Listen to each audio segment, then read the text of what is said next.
Bismillahirrahmanirrahim. Assalamualaikum warahmatullahi wabarakatuh. Waalaikumsalam warahmatullahi wabarakatuh. Alhamdulillah, salatu wassalamu ala rasulillah, amma ba'. Pertama-tama marilah di pagi hari ini kita bersyukur kepada Allah subhanahu wa ta'ala karena dengan segala karunia, kasih sayang, rahmat yang Allah berikan kepada kita, sehingga di pagi hari yang barangkali mungkin agak sedikit mendung ini, kita masih Allah berikan kesempatan untuk hidup. Allah masih memberikan kita kesempatan untuk memperbanyak amaliyah-amaliyah kita, untuk kemudian menjadi perbekalan kita pulang kepada Allah subhanahu wa ta'ala. Kemudian tak lupa juga kita bersolawat kepada sebaik-baik manusia yang hajat kita terhadapnya bukan hanya di kehidupan dunia, tapi juga di kehidupan akhirat. Nabi sallallahu alaihi wasallam, kita bersolawat kepadanya dan kita berharap semua solawat kita, kecintaan kita dalam bentuk mengikuti sunnah-sunnah yang diajarkan oleh beliau sallallahu alaihi wasallam akan menjadi sebab kita orang-orang yang dibangkitkan bersama beliau dan juga mendapatkan syafaat darinya di hari kiamat nanti. Baik, alhamdulillah di pagi hari ini kami dari komunitas Cinta Masjid Gorontalo kembali hadir live menemani pagi hari pemirsa semua, barangkali yang tengah mempersiapkan diri untuk ke tempat kerja, atau sedang mengurus anak, atau sedang memasak dan lain sebagainya. Kami insya Allah akan hadir kurang lebih selama 1 jam ke depan untuk membahas persoalan-persoalan yang sedang ramai dibicarakan di tengah-tengah masyarakat, yang kemudian Bapak Ibu semua juga bisa berpartisipasi, memberikan pertanyaan ataupun pernyataan di kolom komentar yang insya Allah akan dijawab oleh para guru-guru kami di sesi yang kedua. Pada kesempatan pagi hari ini, kita insya Allah akan mengambil tema, yakni berkaitan dengan kontroversi Permendikbud, ya Ustaz ya? Nomor 30 tahun 2021 antara maslahat dan mudarat. Sebelum kita akan bahas terlebih dahulu atau kemudian saya perkenalkan tentang bahasan kita pada kesempatan pagi hari ini, saya ingin menyapa dulu ustadz-ustadz yang sudah hadir di kesempatan pagi hari ini. Ada Ustadz Marzuki Kaya, sehat Ustadz ya? Alhamdulillah. Alhamdulillah, selalu ceria dan selalu on time. Masya Allah, semoga Allah berikan kemudahan dalam urusan keluarganya, urusan sekolahnya dan lain sebagainya. Amin ya rabbal alamin. Kemudian ada Ustadz yang Masya Allah sangat bersinar wajahnya, seperti duduk di tepi danau di pagi hari, menatap wajahnya ya, Masya Allah. Ada Ustadz Rahmat Jafar. Assalamualaikum Ustadz. Waalaikumsalam warahmatullahi wabarakatuh. Sehat Ustadz ya? Alhamdulillah. Gimana antum sehat? Alhamdulillah sehat. Dipaksa untuk sehat Ustadz. Harus sehat ya. Iya. Umat membutuhkan antum. Amin, insya Allah. Ya, mungkin doa-doa dari pemirsa semua yang membuat Ustadz terus sehat sampai dengan hari ini Ustadz ya. Ya. Alhamdulillah. Kita hari ini masih kembali dari Kelurahan Bulado, cuman mengambil spot yang berbeda saja. Kali ini kita hadir dari bagian rumahnya karena kalau di luar kadang-kadang kalau hujan itu kita harus off karena peralatan kita juga ditakutkan akan terkena air. Jadi hari ini karena cuaca yang alhamdulillah dalam keadaan mendung, kita pindah ke bagian dalam. Baik pemirsa yang dimuliakan Allah Subhanahu wa taala, mungkin saya akan bridging terlebih dahulu Ustaz ya. Mengenai tema pada pagi hari ini. Jadi kita ramai mendengar tentang kasus pelecehan seksual yang kemudian terjadi di tempat yang mana seharusnya orang itu mendapatkan pendidikan, mendapatkan ilmu, mendapatkan pengetahuan, tapi justru menjadi tempat yang kemudian mengancam jiwanya, ya, yaitu di lingkungan perguruan tinggi atau di lingkungan kampus. Bahkan ini ada satu data yang luar biasa. Aliansi Mahasiswa itu mereka mengatakan menemukan fakta bahwa sudah terjadi 30 kasus kekerasan seksual di kampus UI dalam setahun terakhir. Jadi hanya satu kampus ini Ustaz. Jadi satu kampus saja di UI itu sudah terjadi 30 kasus kekerasan seksual. Ya, ini tentu membuat kita miris tentu saja. Karena di satu lembaga, di satu tempat yang harusnya mereka mendapatkan pengetahuan, justru mengancam jiwa mereka. Kira-kira seperti itu. Dan itu baru satu kampus. Belum kalau kemudian kita mencari fakta, kita mencari berita lebih jauh lagi, itu banyak sekali kemudian kasus-kasus pelecehan dan kekerasan seksual yang terjadi di kampus-kampus, baik itu dalam bentuk verbal atau kemudian dalam bentuk tindakan dan lain sebagainya. Berangkat dari sini, kemudian Kementerian Pendidikan dan Kebudayaan itu mengeluarkan peraturan yang baru, ya, Permendikbud. Ya, Permendikbud nomor 30 tahun 2021. Nah, secara umum tujuan dari dilahirkannya Permendikbud ini adalah baik, agar bagaimana kemudian kekerasan seksual, pelecehan seksual di lingkungan kampus ini memiliki payung hukum tersendiri, pasal tersendiri yang kemudian akan membuat mahasiswa-mahasiswa itu merasa lebih tenang, merasa lebih aman, merasa lebih terlindungi ketika berada di lingkungan kampus. Itu tujuan awalnya. Hanya saja kemudian ada beberapa pasal yang menjadi titik pro kontra di tengah-tengah masyarakat kita, khususnya di kalangan para ulama. Kemarin juga kita lihat di berita, ada beberapa organisasi, mungkin nanti Ustadz sampaikan, organisasi yang kemudian menyatakan penolakan terhadap Permendikbud ini. Karena dirasa ada kemudian pasal-pasal yang seakan-akan menjadi legitimasi atau pintu melegalkan yang namanya perzinahan. Nah, mungkin saya bisa bacakan di pasal 5 ini, poin 1, kekerasan seksual mencakup tindakan yang dilakukan secara verbal, non-fisik, fisik, dan atau melalui teknologi informasi dan komunikasi yang meliputi a. menyampaikan ujaran yang mendiskriminasi atau melecehkan tampilan fisik, kondisi tubuh, atau identitas gender korban, memperlihatkan alat kelaminnya dengan sengaja tanpa persetujuan korban. C. Menyampaikan ucapan yang memuat rayuan, lelucon, atau siulan yang bernuansa seksual pada korban. D. Menatap korban dengan nuansa seksual atau tidak nyaman.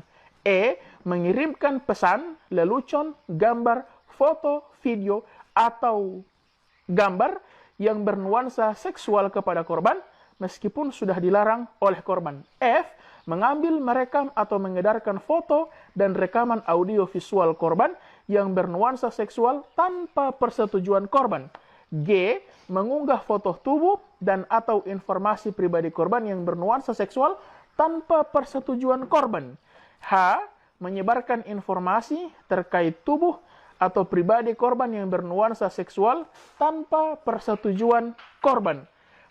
I. Mengintip atau dengan sengaja melihat korban yang sedang melakukan kegiatan secara pribadi pada ruang yang bersifat pribadi. J. Membujuk, menjanjikan, menawarkan sesuatu atau mengancam korban untuk melakukan transaksi atau kegiatan seksual yang tidak disetujui oleh korban. K. Memberi hukum atau sanksi yang bernuansa seksual. L. Menyentuh, mengusap, meraba, memegang, mencium, memeluk, atau menggosokkan bagian tubuhnya pada tubuh korban tanpa persetujuan korban. M. Membuka pakaian korban tanpa persetujuan korban. N. Mempraktekkan budaya komunitas mahasiswa pendidik dan tenaga kependidikan yang bernuansa kekerasan seksual. Dan lain sebagainya sampai poin T. Artinya kalau kita membaca pasal-pasal ini sebenarnya bagus karena tidak ada lagi yang kerancuan di sana. Mereka benar-benar membuat poin demi poin itu agar bisa menjerat apa saja kekerasan yang akan terjadi di lingkungan kampus. Sampai mereka membahas misalnya dengan lewat audio, lewat gambar, sehingganya kekerasan seksual itu bukan nanti ketemu begini dia gombal atau dia pegang, di lewat sarana teknologi saja itu sudah dimaksudkan sebagai pelecehan seksual. Misalnya kalau ada yang bimbingan skripsi, kemudian dosennya pakai emot cium, emot peluk, itu sudah dianggap pelecehan seksual. Hanya saja ya, teknologinya itu. Iya, hanya saja kemudian pada beberapa poin, mayoritas poin-poin ini ada kalimat yang mengatakan tanpa persetujuan korban. Artinya kalau korban setuju, kalau korban tidak merasa risih, kalau korban rela, kalau korban tidak apa-apa, maka ini tidak akan masalah. Tidak akan dijatuhi hukum. Nah, ini kemudian akan membuka pintu, seakan-akan membuka pintu perzinahan bahwa kalau suka sama suka, ya sudah tidak apa-apa. Kalau dosennya mau, mahasiswanya juga rela, ya tidak apa-apa. Tidak akan dijatuhi hukuman. Kira-kira seperti itu. Nah, kemudian di sini lahirlah dua kemudaratan. Di satu sisi, kekerasan dan pelecehan seksual di kampus harus segera dihentikan, tapi di satu sisi yang lain, bahwa pasal-pasal yang dihadirkan ini membuka pintu untuk melegalkan zina.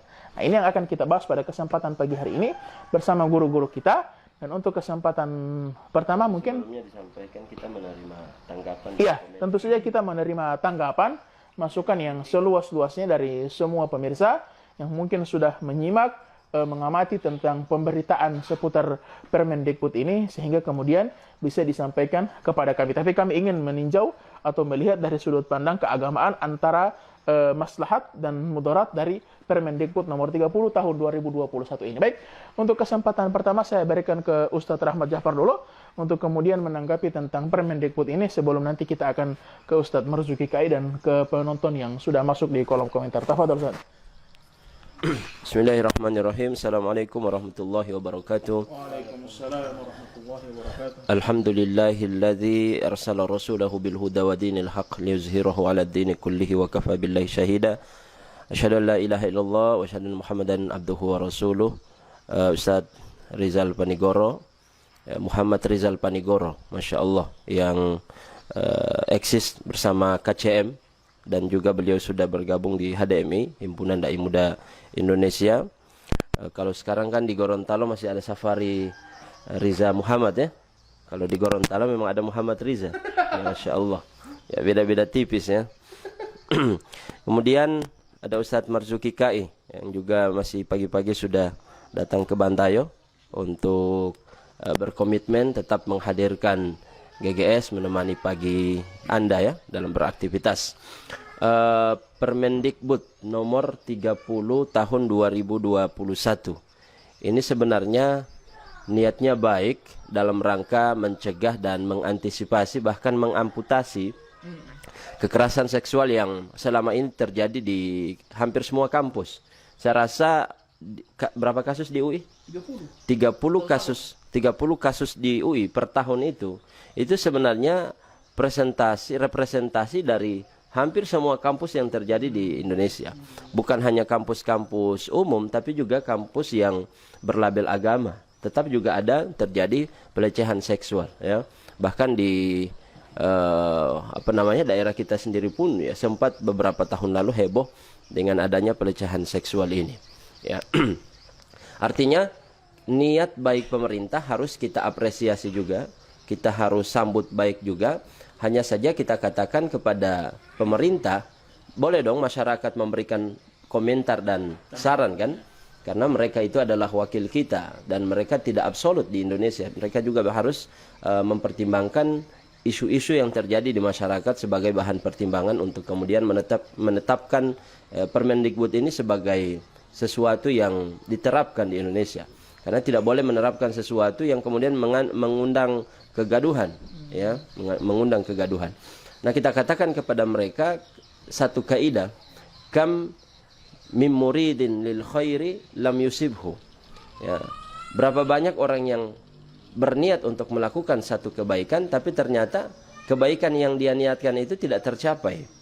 Jadi niat baik, tujuannya baik, hanya saja tidak tercapai. Kenapa?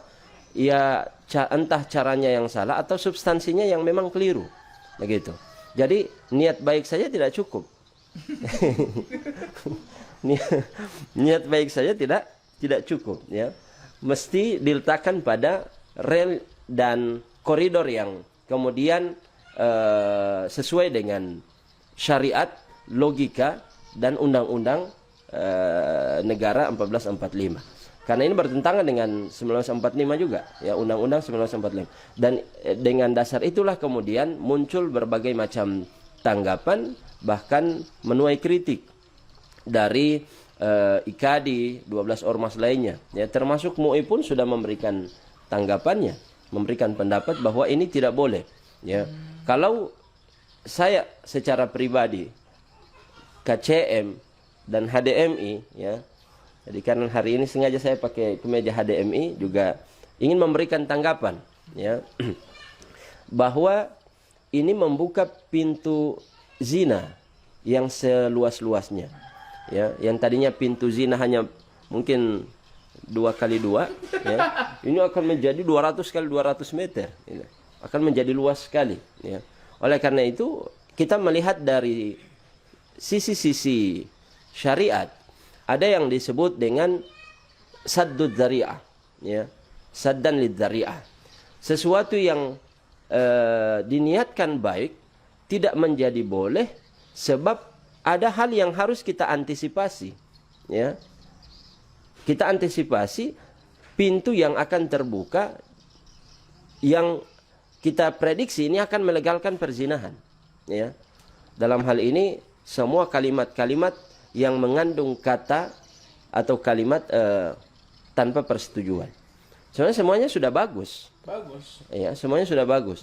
Cuma kalimat tanpa persetujuan itu siapapun akan menilai kalau dia ada persetujuan berarti menjadi boleh.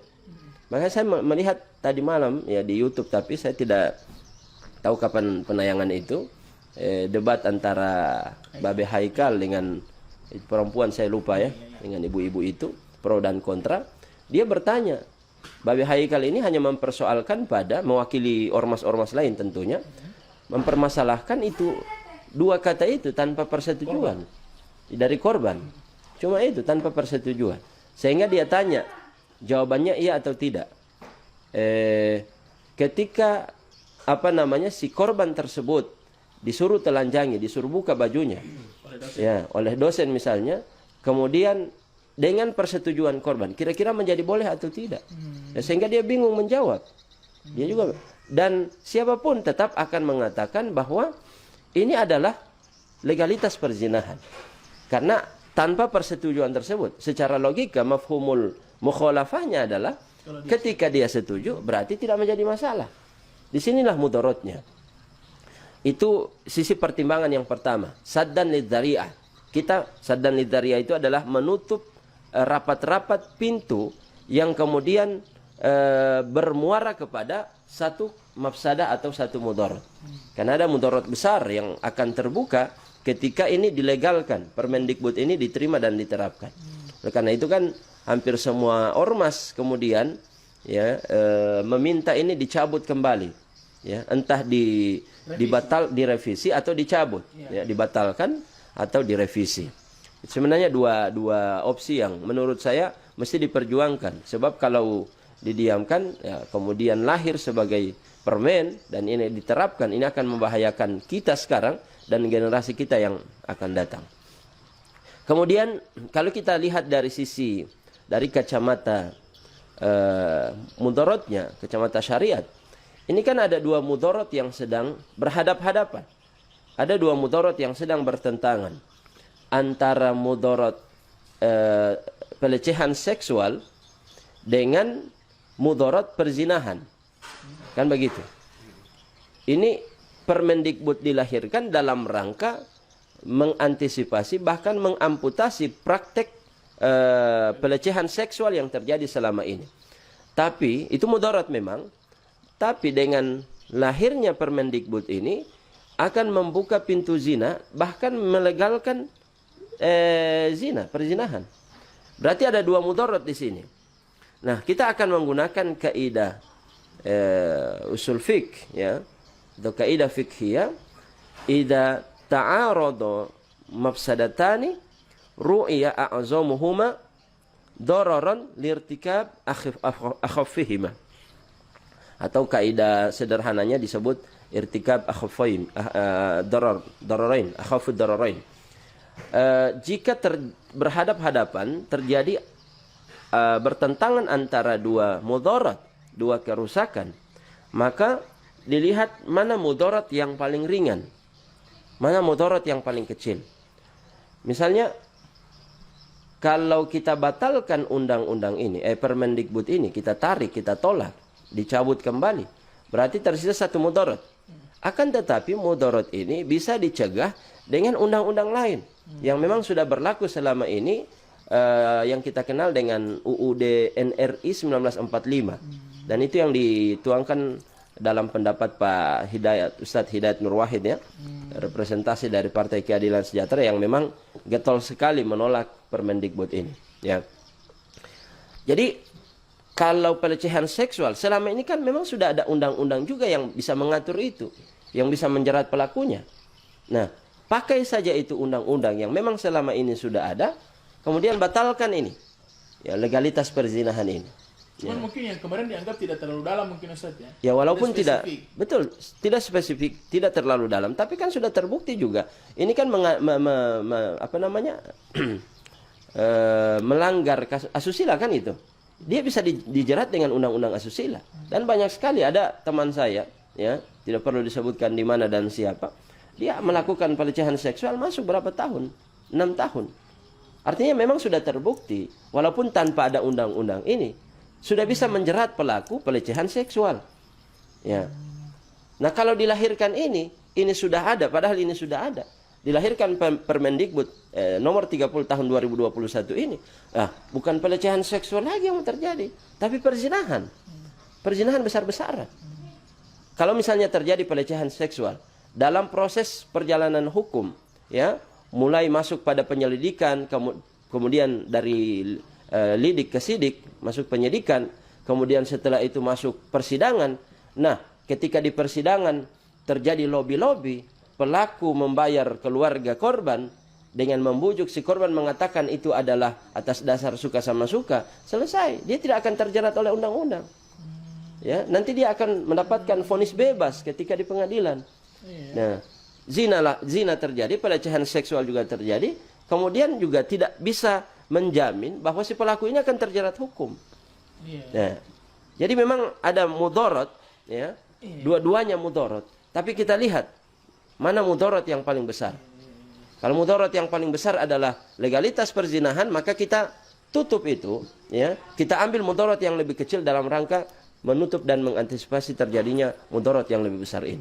Ini ada dua hukum ini, dua mudarat yang harus kita pertimbangkan. Artinya ada dua dalil yang bisa kita jadikan sebagai dasar untuk memberikan saran, masukan, bahkan penolakan terhadap Permendikbud yang akan diterapkan, bahkan mungkin sudah diterapkan, saya tidak tahu, oleh undang-undang dalam hal ini adalah Kementerian Pendidikan dan Kebudayaan. Jadi ada kaidah saddud dzari'ah atau saddan lidzara'i, dan yang kedua adalah akhaffu dararain, ya. Mungkin itu sebagai pengantar dari saya, dan ada yang masuk dari Ustadz Ahmad Kabir Maluku hadir, Masya Allah. Ahlan sahlan Syekhona, ya. Silakan. Ya, baik. Jadi ini Masya Allah ya, pemaparan dari Ustadz Rahmat berkaitan dengan Permendikbud ini. Jadi ketika ada dua mudarat, maka diambil mudarat yang paling ringan. Nanti akan banyak pertanyaan yang hadir insya Allah. Nanti akan kita kembangkan lagi. Tapi mungkin kita dengar dulu dari Ustadz Marzuki Kai seputar dengan Permendikbud ini. Mungkin beliau punya tanggapan-tanggapan dengan Permendikbud ini. Tafadhal Ustadz. Bismillahirrahmanirrahim. Alhamdulillah wassalatu wassalamu ala Rasulillah wa ba'd. Asatidzah yang saya hormati dan para penonton semua yang sudah hadir sampai detik ini, sudah sangat luar biasa ya pemaparan dari Ustadz kita. Meskipun itu baru mukaddimah, tapi memang begitu, harus provokasi dulu orang supaya mereka bisa terpancing. Tapi saya kira pembahasan ini kita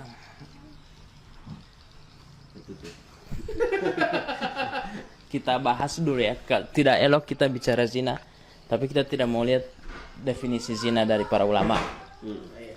Tapi kalau yang saya nukil bahwa 4 mazhab itu mendefinisikan zina itu bertemunya 2 kemaluan. Kalau Imam Syafi'i mengatakan meskipun itu ketemunya di dubur dengan duburnya perempuan juga termasuk zina. Duburnya perempuan.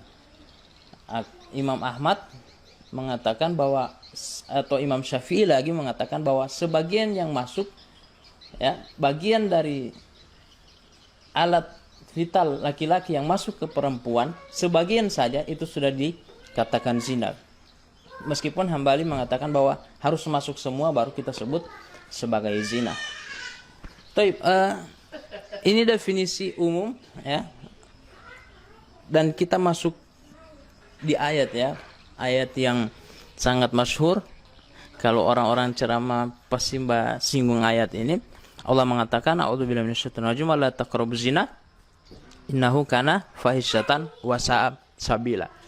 Ternyata para ulama tafsir mengatakan bahwa jangan mendekati zina karena zina itu fahisyah wa sa'a sabila, sesuatu yang keji dan jalan yang buruk. Ternyata para ulama mengatakan bahwa zina itu diharamkan bukan karena innahu fahisyah, ya.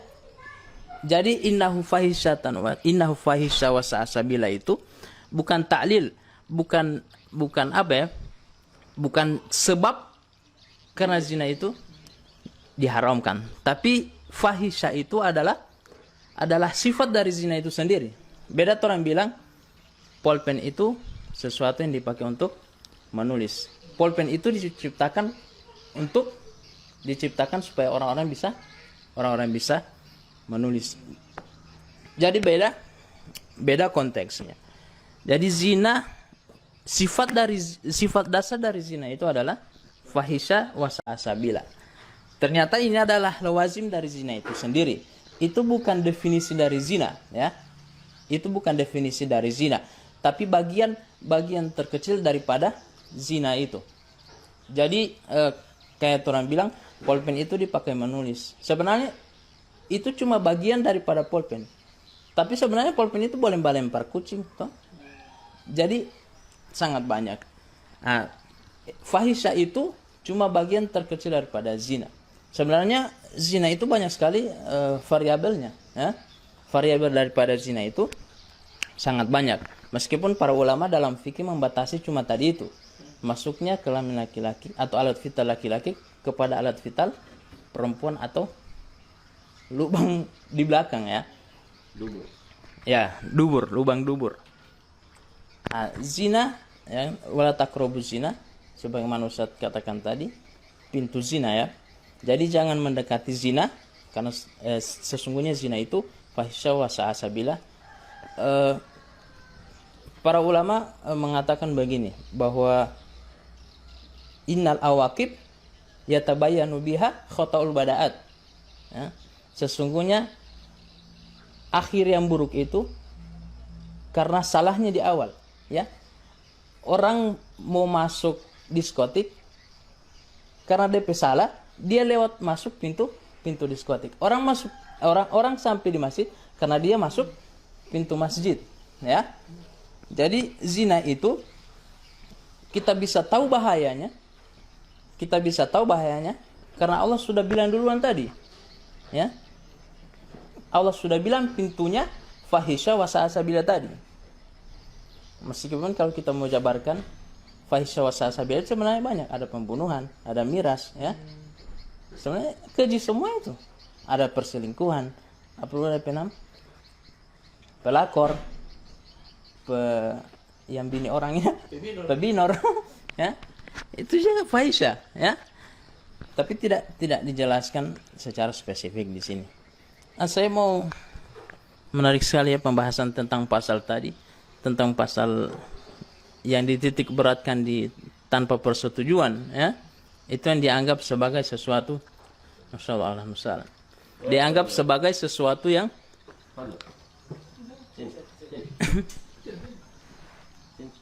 Fadul. Tanpa persetujuan korban, ya. Sebenarnya pasal ini tidak ada masalah. Kenapa? Karena yang disebut adalah korban. Korban itu adalah objek daripada sebuah perbuatan. Kalau sudah dibuat, baru dia jadi korban. Paham, ya? Kalau dia belum ditindaki apa-apa, dia belum jadi korban. Nah, sebenarnya dia sudah jadi korban duluan. Antum paham? Kecuali dia bilang bahwa tanpa persetujuan objek seksual. Paham, ya? Tapi kalau so korban, so terjadi pada dia. Baru tanpa persetujuan. Berarti tanpa persetujuan korban, sebenarnya dia so backing. Ya, dia so jadi korban. Dia bukan lagi objek. Gitu. Sebenarnya ini tidak ada masalah, ya. Tanpa persetujuan korban, sebenarnya yang paling pasal yang paling bagus untuk dimasukkan ke undang-undang itu sebenarnya wala taqrabuz zina tadi. Kita tutup saja pintu seksual, kita tutup saja pintu zina supaya tertutup pintu-pintu yang lain. Jangan sampai kita buka pintu besar, ada pintu-pintu lain di dalam yang justru ini lebih berbahaya. Jadi memang Allah sudah menutup sejak awal pintu zina tersebut. Jangan dekati, ini pintu, jangan dekati. Ya? Ini kita soketok biar nanti orang mau taruh pintu-pintu lagi di dalam. Ini kan bahaya. Nanti orang ya, ini kan memang Masya Allah ya. Usul fikih, qaid fikih juga sudah dibahas oleh Ustaz Rahmat. Ini tentang sadun lidzarai ya, sad dan lidzaria, tentang menutup pintu, tentang menutup jalan untuk kita sampai ke sana ya. Kalau Allah bilang wala taqrabuz zina, jangan mendekati, di sad dan lidzaria justru kita memutus jalan ya. Kalau ada jembatan ini langsung kasih putus duluan jembatan untuk sampai ke sana. Kalau kita putuskan jembatan, sudah terus boleh sampai ke sana. Kecuali pakai helikopter. kecuali pakai helikopter. Di sini banyak sekali pemateri ya, dan saya rasa inti dari seksual itu adalah fahisyah. Inti daripada seksual itu adalah perbuatan yang keji, perbuatan yang bisa merusak, bukan hanya merusak diri sendiri tapi juga merusak keluarga. Imam Syafi'i bilang bahwa atau kata para ulama secara umum mengatakan bahwa zina itu adalah hutang. Jaminannya apa? Jaminannya keluarga kalian. Jaminannya keluarga kalian. Kalau laki-laki menzinahi orang lain, maka sesungguhnya keluarga yang perempuan, entah ibu, entah adik perempuan, ya, entah istri, itu adalah jaminan, ya.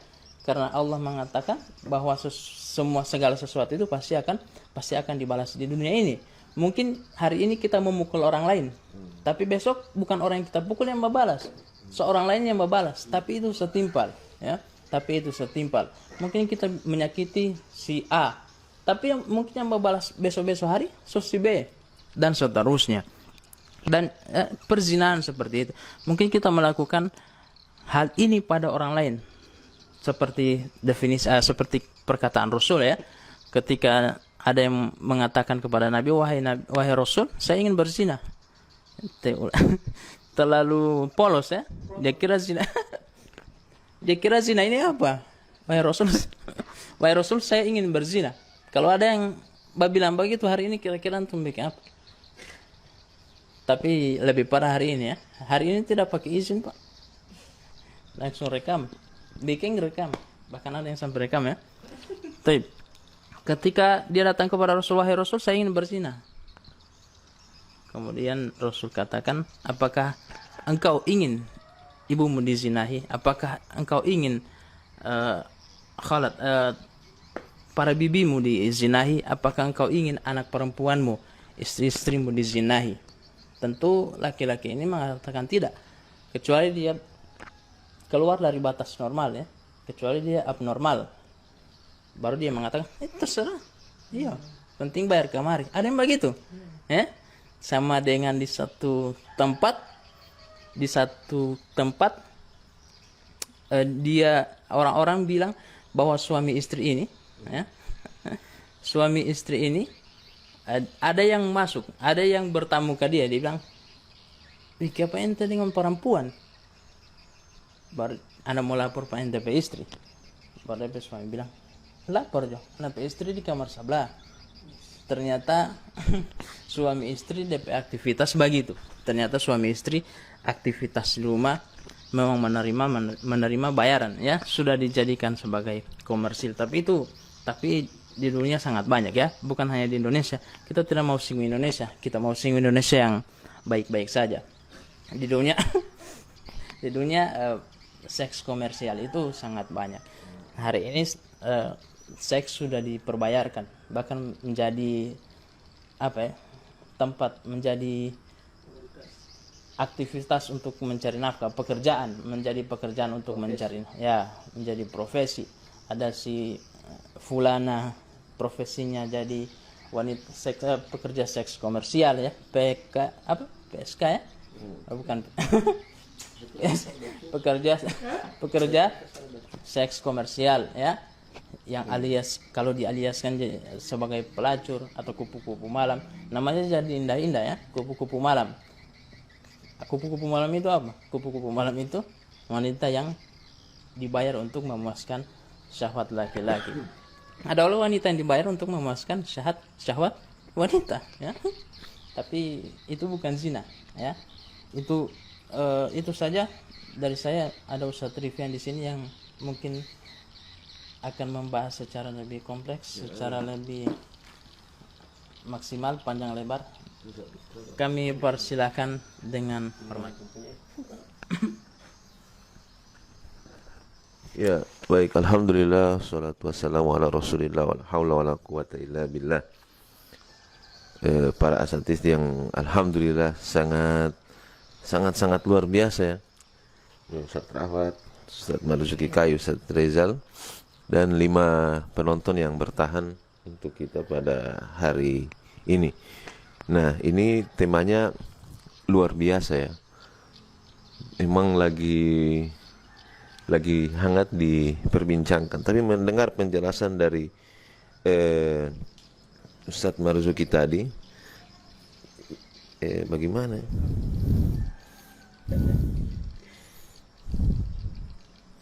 Ya, kejamnya perzinahan. Nah, sudah banyak informasi yang kita dapatkan dari penjelasan Ustadz Ici tadi. Nah, ada sebuah ayat, ya. Inna sholata tanha anil fahsya wal munkar. Nah, ini fahisyah ini kan ada yang bilang begini, kau ini sudah sholat tapi masih sering berbohong, ya. Kau ini sudah sholat tapi masih sering menipu orang dan perbuatan tercela lainnya yang sering dinisbatkan orang yang tidak sholat kepada orang yang sholat, ya.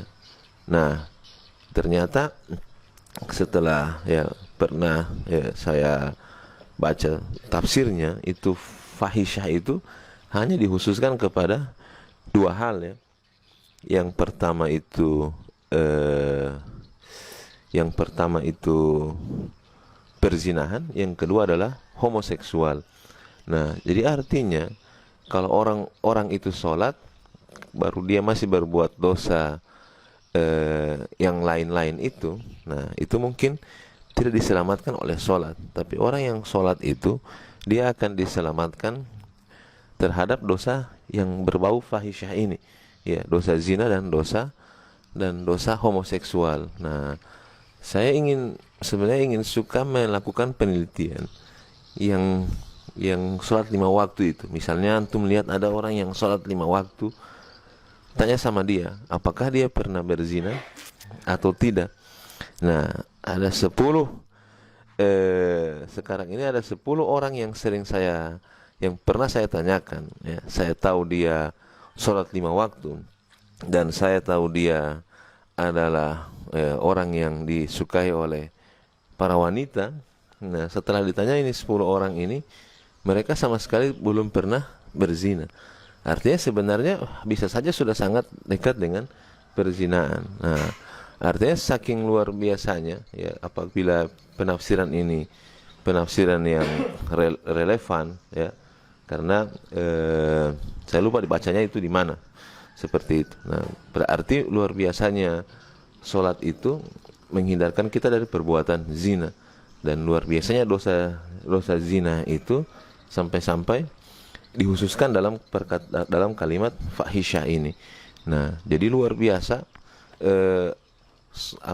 dosa zina ini, yang dimana dia dikhususkan dengan sholat tadi, ya. Artinya punya kau sholat saja, nanti insya Allah kamu akan terhindar dari perbuatan zina. Nah, ini 10 orang ini, mereka adalah orang yang sholat 5 waktu sejak mereka akil balik. Jadi punya orang sholat 5 waktu terus sejak mereka akil balik, hingga akhirnya mereka bergaul dan lain sebagainya. Baru ditanya, kau pernah berzina?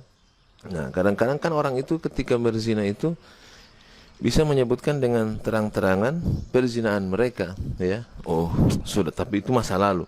Nah, gitu kan. Jadi pernah berzina tapi itu masa lalu. Nah, pas ditanya baik-baik, diungkit-ungkit, katanya emang tidak pernah, ya. Saya tidak pernah, katanya begitu. Nah, makanya insya Allah kita jaga salat kita sehingga kita terhindar dari perbuatan zina ini. Nah, jamaah sekalian yang sama dimuliakan Allah Subhanahu wa taala. Nah, ini wala taqrabuz zina ini kan banyak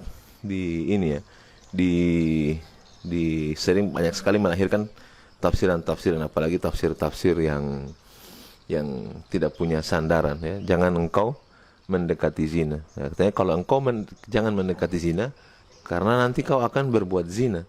Nah, mereka putar begini. Kita akan dekati zina ini karena kita rasa kita tidak akan pernah berzina. Nah, jadi dia ini akan mendekati semua pintu-pintu zina ini karena di bagian terakhir itu dia yakin dia tidak akan berzina, ya kan. Definisi zina itu kan masukkan sesuatu ke dalam sesuatu, ya. Spesifik seperti itu kan, masukkan sesuatu tanpa akad yang sah. Nah, berarti kalau dia tinggal itu yang dia tidak buat, dia bisa menjamin bahwa dia tidak akan melakukan itu. Nah, jadi ini didengar oleh banyak orang. Banyak orang yang mendengar penafsiran, oh iya, kalau begitu anak Allah bisa.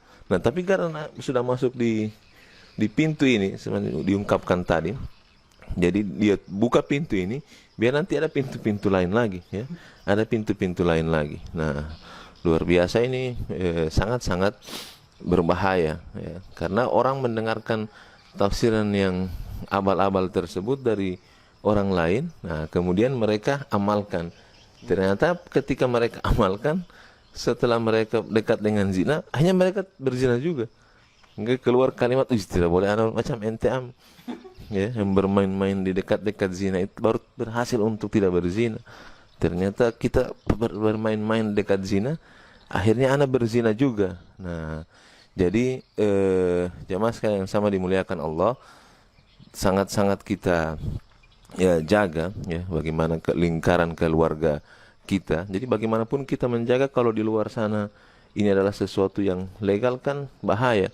Nah, apalagi ada kontennya. Ini luar biasa, ya. Jadi di YouTube itu banyak sekali konten sekarang itu yang mengarah ke perzinahan, dan itu terang-terangan. YouTuber ada kontennya memang. Iya, ini kontennya memang untuk itu. Nah, saya lihat di 5 tahun yang lalu itu tidak ada. Yang ada itu hanya baru diskusi, ya. 5 tahun lalu itu baru sekedar diskusi. Ya, baru sekedar diskusi. Nanti sudah sekitar 1-2 tahun belakangan ini, nah yang muncul itu adalah sudah dekat sekali, ya. Permainan-permainan yang seharusnya dulu itu tidak ada di Indonesia. Ya, tidak ada di Indonesia, itu kayak apa? Kayak ada ulang tahun dan lain sebagainya. Nah, itu harusnya budaya yang sebenarnya tidak ada di Indonesia. Nah, kenapa itu sudah ada sekarang? Nah, khawatir itu kalau generasi muda kita itu bangga dengan itu. Kalau dia bangga dengan itu kan dia termotivasi. Apalagi ada ungkapan begini, oh, belum pernah ente dia permainan begitu. Nah, akhirnya dia merasa, kalau kita belum pernah lihat, maksudnya kalau anak belum pernah lihat, dia kira karena bagus. Sudah anak pernah. Akhirnya apapun itu dia lanjutkan terus. Nah, percayalah bahwa kita ini sangat-sangat dekat dengan perzinahan, ya. Di lingkungan kita ini banyak sekali dekat dengan fasilitas perzinahan yang sebenarnya hal-hal yang sebelumnya tidak pernah kita kira. Nah, maka ini menjadi tugas kita bersama. Nah, terakhir dari saya adalah jagalah teman kita untuk tidak berbuat zina. Jangan dia dimotivasi. Nah, ini motivasi ini seka saja. Nah, ini kan motivasi untuk dia bahaya, ya. Dia menjerumuskan dia ke dalam perbuatan zina. Apalagi kalau pakai ini, tidak berani ente. Alal pokoknya tidak berani. Nah, jangan, ya. Kita harus cegah saudara-saudara kita, teman-teman kita, ya, kerabat-kerabat dekat kita untuk tidak berbuat zina, ya. Jadi kalau dulu itu ada pemurtadan, ya, di sini, ya, ada kekafiran, ada pengkafiran di sini, kemudian ada kezoliman di sini, ya di sininya itu, ya. Nah ini lebih baik kita ngopi. Ngopi itu juga enak, sehingga tidak ada, ya, tidak menjerumuskan kita ke dalam dosa. Nah, ada kekafiran, ada pengkafiran di sini, ada kezoliman di sini, ada penganiayaan di sini. Nah, di sininya itu yang disandarkan kepada di sini itu adalah tempat-tempat yang kita tidak bisa bayangkan. Nah, sekarang itu yang di sini itu sudah perzinahan.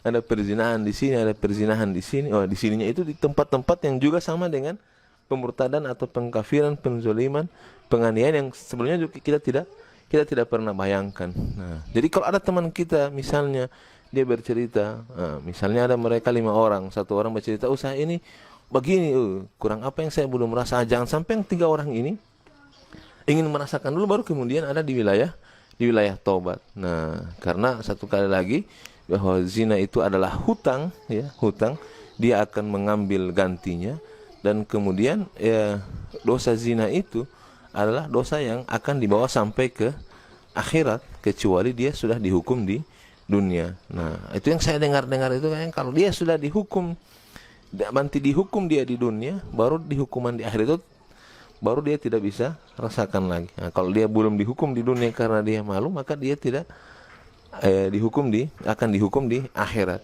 Nah, tapi nanti kita akan dengarkan penjelasan dari Ustaz Rahmat Ja'far bagaimana bahaya dari zina, ya, bagaimana status hukumnya, ya, dosa yang didapatkan oleh mereka. Tapi marilah sekali lagi kita untuk menghindarkan zina dari lingkungan sekitar kita. Perhatikanlah pakaian anak-anak kita kalau dia keluar rumah, ya, pakaian istri kita kalau dia keluar rumah, ya, pakaian adik-adik kita, ponakan kita kalau dia keluar rumah, dan wilayah-wilayah pergaulan mereka. Ya, jangan pernah tertipu dengan kata gaul, karena sebelum kata gaul ini ada, perzinahan ini sudah ada. Ya, baik, terima kasih, mungkin itu bisa disampaikan. Nah, kita dengarkan dulu, kita sapa dulu, atau ada pertanyaan, ya, nanti kita lanjutkan lagi. Pembahasan semakin menarik. Baik, sangat menarik. Kita sapa-sapa dulu penonton yang sudah hadir. Ada Pak Randi Erkadir, peternak kambing hadir. Masya Allah. Ada Ahlan wa sahlan, peternak kambing. Ada Pak Komdan, ada Pak Tom Ronggolawe sedang menonton bersama Anda. Ada Pak Muhammad Iqbal Harun, ahlan wa sahlan. Ada Pak Lionel Musa. Anak kiranya hampir jadi Lionel Messi, ya, cuma dari versi Islam. Masya Allah. Ahlan wa sahlan kepada seluruh penonton, 14 penonton yang sudah hadir pada pagi hari ini. Kita serahkan kepada Ustaz Rahmat lagi untuk membahas lebih panjang lagi, lebih lebar dan lebih tajam. Fadhol Ustaz. Lewat dulu ya.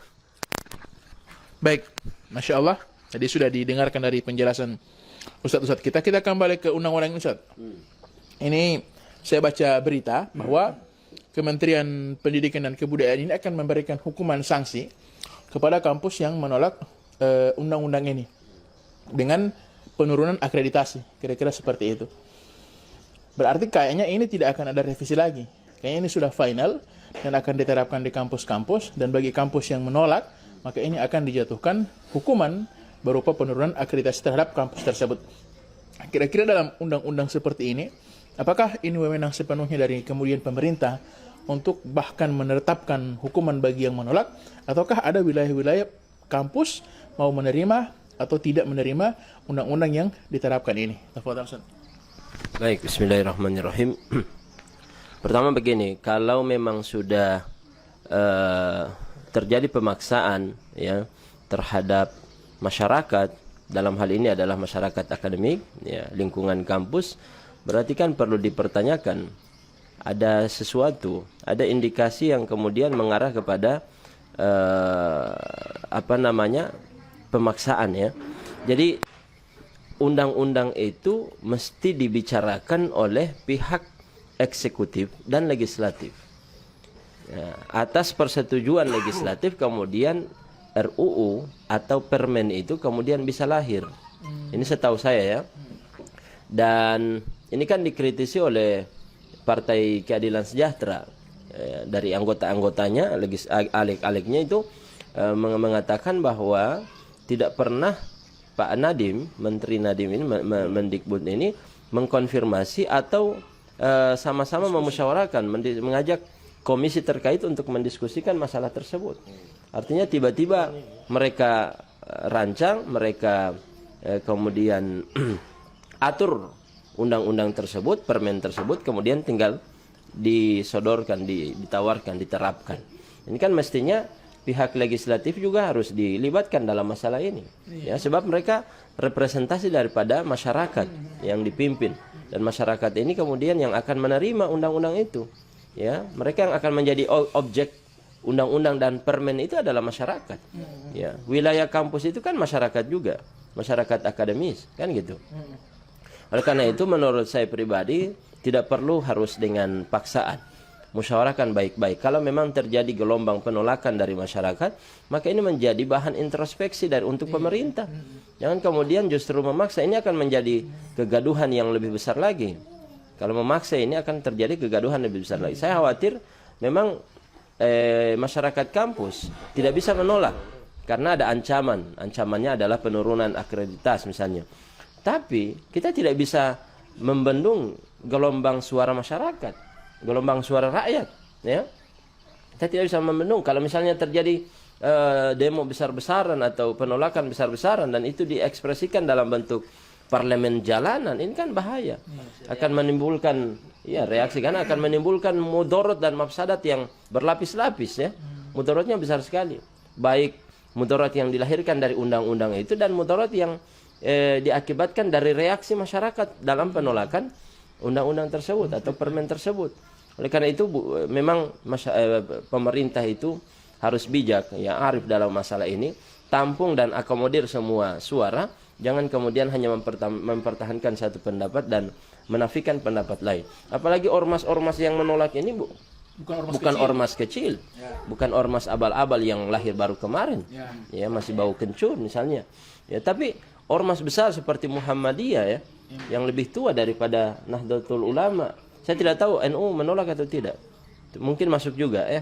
Masuk di yang paling getol itu, yang paling terlihat di media kan Muhammadiyah, ya. IKADI juga, bahkan MUI juga baru-baru sudah membuat semacam majelis, ya, diskusi yang memberikan tanggapan dan penolakan. Itu yang pertama.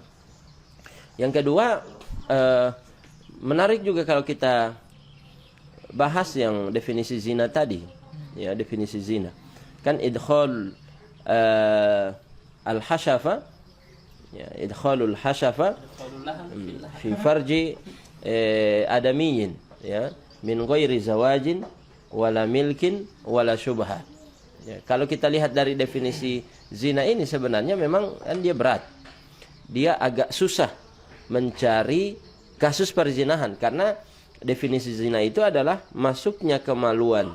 Hasyafa itu adalah batang kemaluan laki-laki ke dalam kemaluan perempuan min ghairi zawajin, tanpa ada ikatan pernikahan. Ya, tanpa ada ikatan pernikahan. Wala milkin, bukan karena misalnya dia hamba sahaya, ya. Kalau dalam perbudakan kan masih boleh, ya. Kemudian wala syubhah, dan bukan karena syubhat. Syubhat itu adalah seorang laki-laki misalnya menikahi ada dua orang kembar, lalu karena dia salah masuk atau apa, dia tidak bisa membedakan mana istrinya, akhirnya dia sempat menggauli yang kembarannya ini. Nah, itu disebut syubha. Itu tidak bisa dikenakan had atau tidak bisa dikenakan rajam, sebab dia tidak tahu, ya, syubha. Dan anak yang dilahirkan dari hubungan itu tetap dinisbatkan kepada laki-laki tersebut, kepada laki-laki tersebut, ya, kalau memang dia bukan saudari dari istrinya.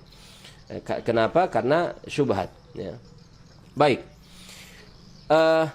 Hanya saja undang-undang ini sekali lagi membuka pintu zina seluas-luasnya, sebab zina itu bukan semata-mata zina besar, memasukkan kemaluan ke dalam kemaluan, tidak. Tapi juga kan innal aina tazni wal qalba yazni wal farj yusaddiquhu, ya, au yukadzibuhu. Mata itu berzina, hati itu juga berzina, dan kemaluanlah yang akan membenarkan atau mendustakannya, kan begitu.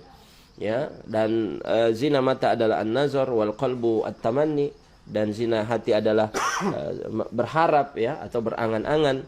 Nah, ini semuanya juga termasuk daripada bab zina yang mesti diantisipasi. Nah, undang-undang ini kalau menurut saya sudah memberikan legitimasi, legalitas yang nyata bagi perbuatan zina. Sebab sekali lagi tidak ada jaminan dengan adanya permen ini bisa menjerat pelaku daripada pelecehan seksual ini. Karena saya berpikiran begini, dalam banyak kasus, pertama banyak hakim, banyak ya, tidak sedikit hakim, tidak semuanya pastinya, yang bisa disogok, tidak sedikit jaksa yang bisa disogok, tidak sedikit keluarga korban yang bisa disogok. Ya, kalau korbannya mungkin dia tidak terima, tapi kalau keluarga korban bisa dia sudah disogok, maka keluarga ini yang akan melobi. Ya, bagaimana si korban ini kemudian nanti di pengadilan ketika disidang dipaksa untuk mengatakan ini adalah atas dasar suka sama suka.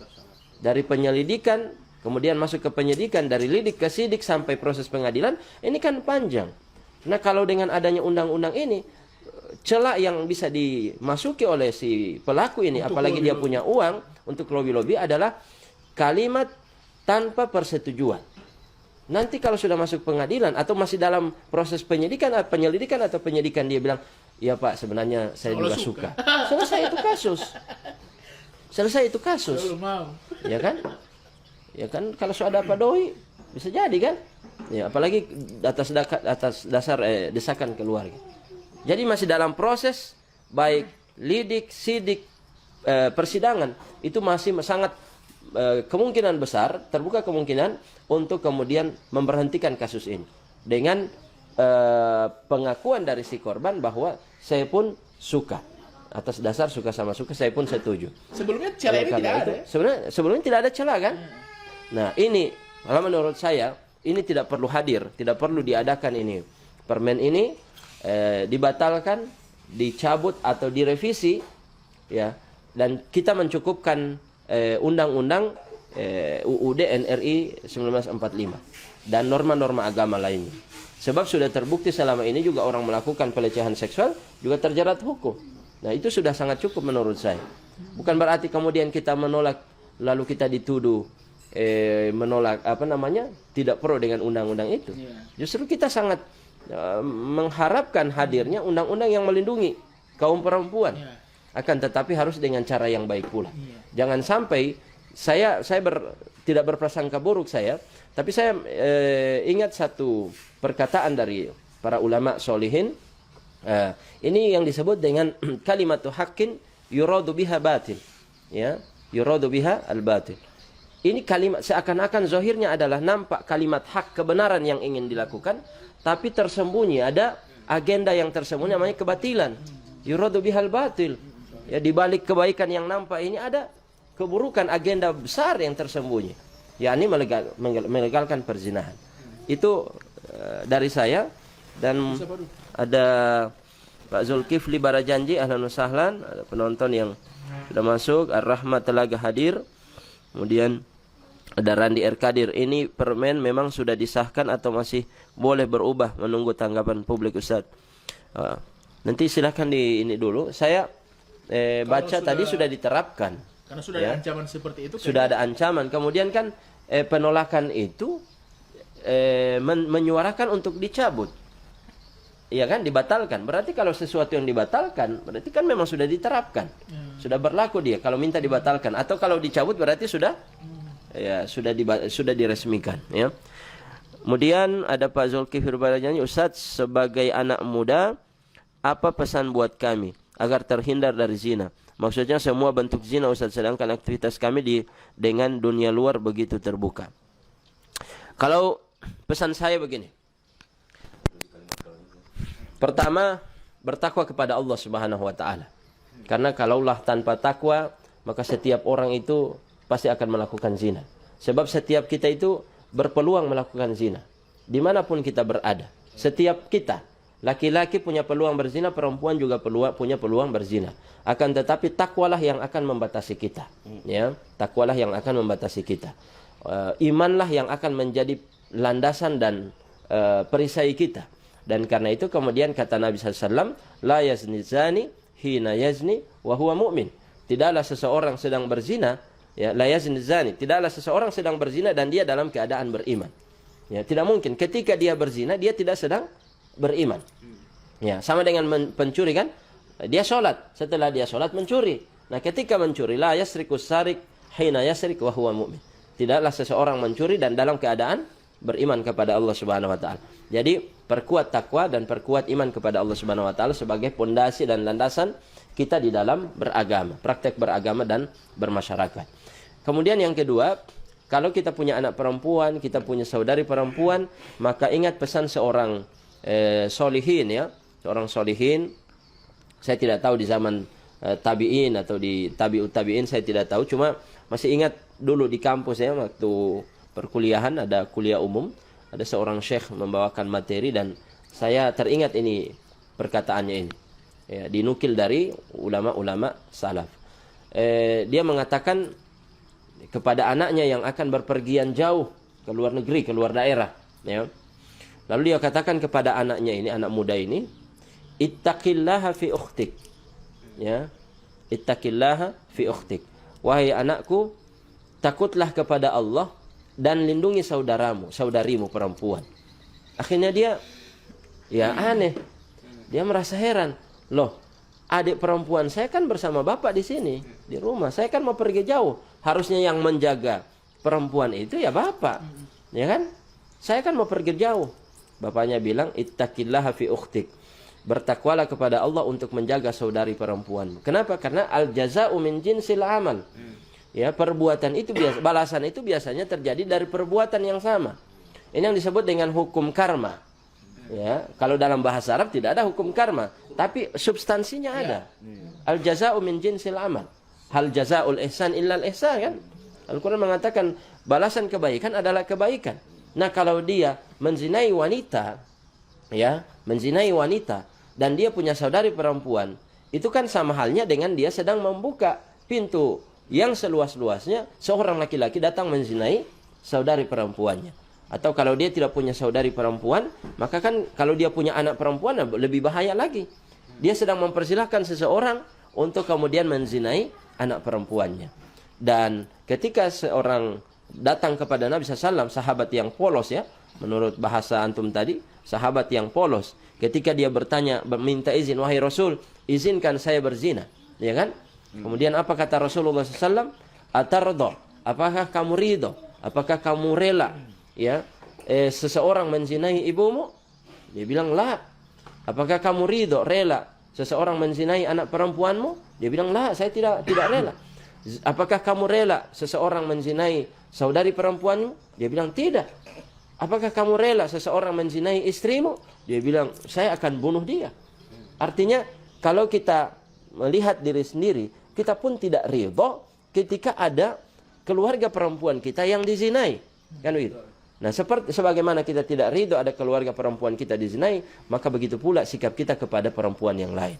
Ya, jangan mudah merendahkan kehormatan perempuan, muliakan perempuan, karena sama halnya kamu juga sedang memuliakan keluarga perempuanmu. Dan terakhir pesan saya terakhir untuk Zulkifli Barajanji ini, untuk para pemuda, jaga penampilan, jaga taati aturan Allah Subhanahu wa taala yang menyuruh kita untuk menutup aurat, ya. Laki-laki menutup aurat, perempuan menutup aurat, dan tips yang paling kuat untuk menghindarkan diri kita dari perzinahan adalah ghaddul basar, ya, menundukkan pandangan. Ya. Kullil mu'minin yaghuddu min absarihim, ya. Di sini dikatakan min absarihim. Ya, sebagian pandangan. Min itu kan litab'id. Ya, sebagian pandangan. Kenapa? Karena memang tidak semua pandangan ditundukkan. Ya, karena tidak semua pandangan ditundukkan, maka Al-Quran menggunakan kata min. Min. Karena kalau semua pandangan harus ditundukkan, orang berjalan harus merunduk. Bicara dengan guru harus merunduk. Ini di kasir bakasih barang merunduk. Akhirnya tak tukar ini barang ini. Karena saya punya pengalaman waktu saya kerja di suatu toko. Teman saya dulu cari uang itu waktu sekolah SMA, kerja di toko. Kemudian ada teman saya yang luar biasa, dia keliru memahami min absorihim, menundukkan pandangan. Ada ibu-ibu yang karena dia tugasnya waktu itu di penitipan barang. Karena dia soleh sekali, terlanjur soleh. Ya, pakai jubah, pakai kopiah. Akhirnya ketika menerima barang dia tidak lihat ini barang ini. Wajah si perempuan ini. Ya. Akhirnya apa? Tertukar. Dari situlah dia bertobat ya. Ternyata tidak semua, dia menyadari tidak semua pandangan harus ditundukkan. Ada keadaan-keadaan tertentu kita tidak bisa menundukkan pandangan.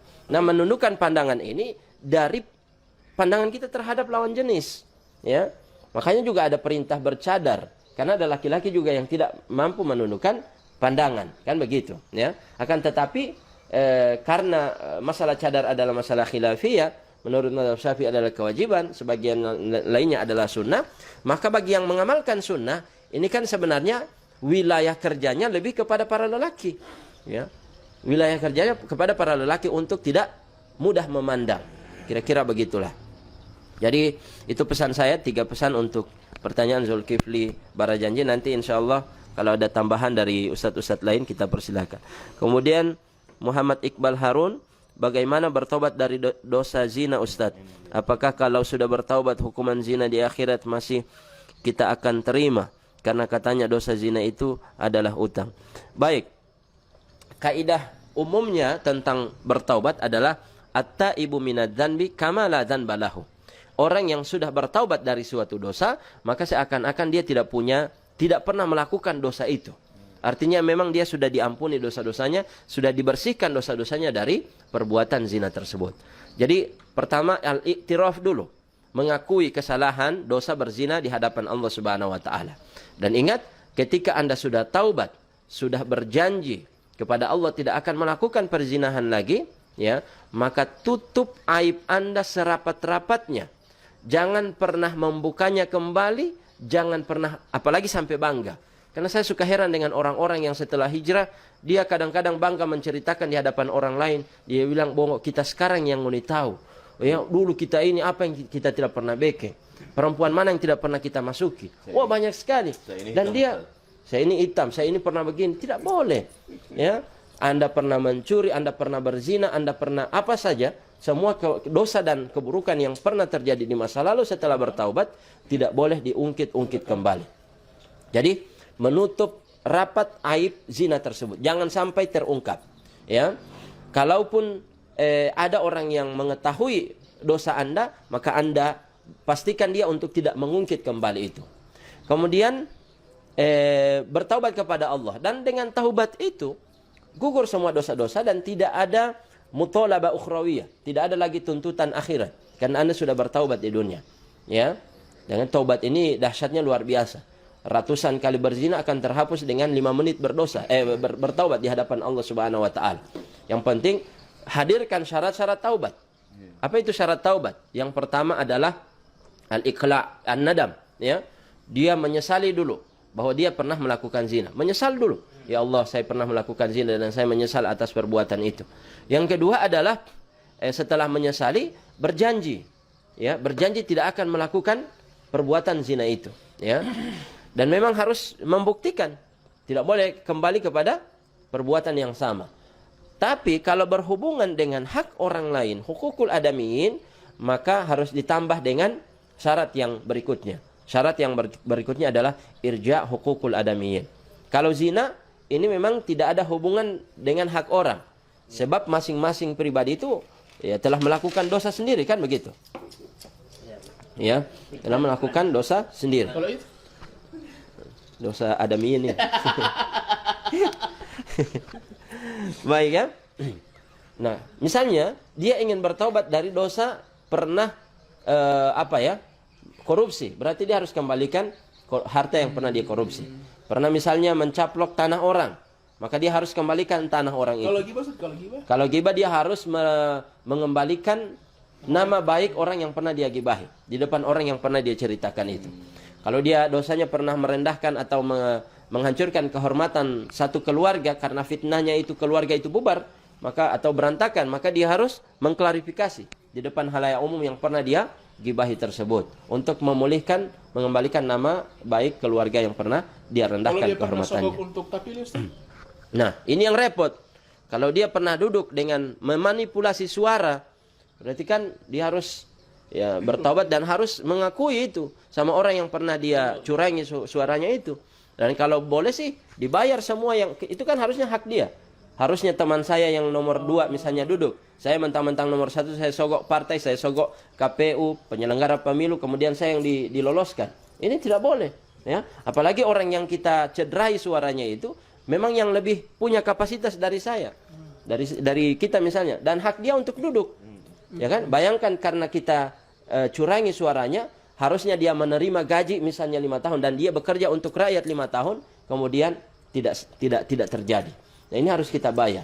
Nah, kalau kita biarkan karena gengsi, karena malu dan lain sebagainya, maka ini akan berlanjut pada pengadilan akhirat, ya, di mana nanti di sana tidak bisa lagi membayar pakai dirham, pakai dinar, pakai rupiah, tapi kita akan membayar dengan amalan soleh kita. Sampai kemudian amal soleh kita sudah habis terkuras, masih ada dosa yang tersisa, maka dosa orang itu akan ditransfer kepada kita. Ya, kebaikan kita sudah diambil, dosa dia pun akan ditransfer kepada kita. Masya Allah. Ahlan sahlan Habib Salim Al-Jufri, Masya Allah. Ahlan sahlan Habibana Syekhana. Ustaz ingin bertanya bagaimana hukum forex. Syukron, Masya Allah. Ini mal mas'ulu anhu bi'alami minas sa'il, ya. Orang yang ditanya tidak lebih tahu daripada orang yang bertanya. Insya Allah Habib, rencana memang sudah ada jadwal saya dengan Ustadz Ali Lihawa. Ustadz Ali Lihawa, beliau mengajak saya untuk GGS untuk membahas forex. Mudah-mudahan Ustadz, ya, jika berkenan nanti akan kami jawab sekalian pada GGS berikutnya. Nanti akan kami buatkan pamflet, ya.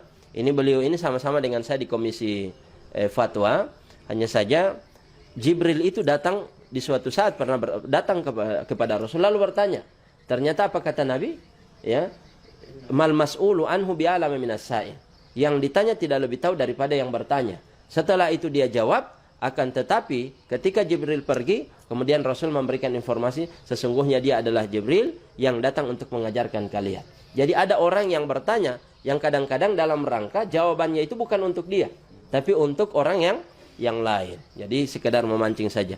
Dan ini Habib ini masuk dalam kategori yang bertanya, tapi jawabannya insya Allah untuk pencerahan orang lain. Begitu Habib, ya. Afwan, belum dijawab sekarang, ya. Insya Allah nanti akan ada pembahasannya sendiri Ustaz, ya. Baik, ahlan sahlan yang masih ikut menonton, dan terima kasih yang sudah membagikan. Itu dari saya, dan barangkali ada tambahan, saya persilakan. Sudah? Pemirsa yang dimuliakan Allah Subhanahu wa taala, demikianlah GGS pagi hari ini yang menyoroti tentang Permendikbud nomor 30 tahun 2021 yang berkaitan dengan undang-undang yang diterapkan dengan tujuan yang sebenarnya baik, bagaimana melindungi seluruh sivitas akademi, khususnya para mahasiswi di lingkungan kampus, agar tidak terjadi pelecehan seksual. Hanya kemudian ada beberapa pasal-pasal yang dianggap bermasalah, menimbulkan pintu kemudaratan yang lebih besar lagi.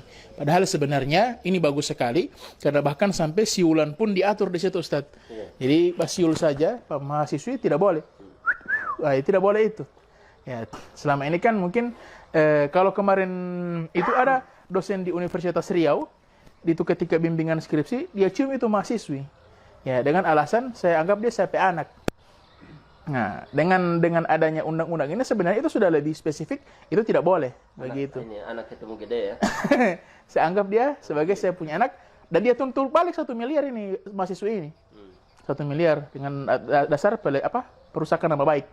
Begitu. Ya, kemudian dengan adanya pasal ini sudah lebih diatur dengan spesifik bahwa yang demikian tidaklah boleh begitu. Cuman kemudian tanpa persetujuan korban, ini yang lagi-lagi menjadi masalah dari beberapa organisasi. Dan sebenarnya tanpa kalimat itu pun semua akan baik-baik saja.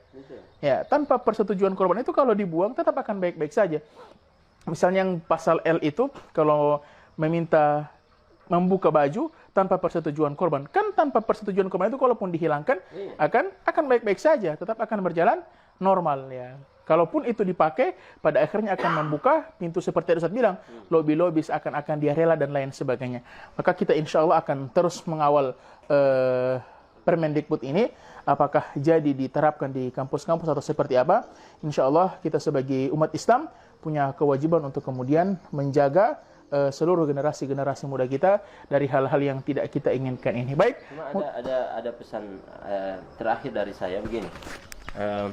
Penting bagi kita melihat dari semua yang sudah terjadi untuk kemudian karena setiap periode itu pemerintah berganti, maka kita berhati-hati ke depan untuk kemudian memilih pemerintah yang memimpin kita yang lebih baik lagi. Ini pemerintah sudah baik semua. Akan tetapi kita berharap ke depan setelah pemilu kita melahirkan pemerintah yang lebih baik lagi. Artinya mengeluarkan kebijakan-kebijakan yang satu pro rakyat, yang kedua memang benar-benar melindungi rakyat, ya.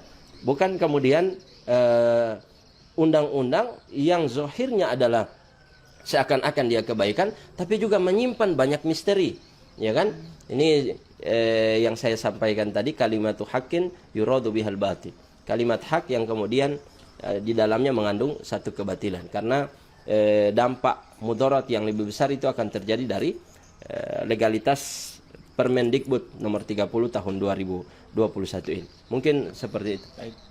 Insya Allah kita akan berjumpa lagi di esok hari dalam topik dan bahasan yang berbeda. Semoga pemirsa senantiasa terus mengikuti kami. Bisa dibagikan live ini. Semoga mendapatkan pahala jariah dari dakwah-dakwah kami KCM.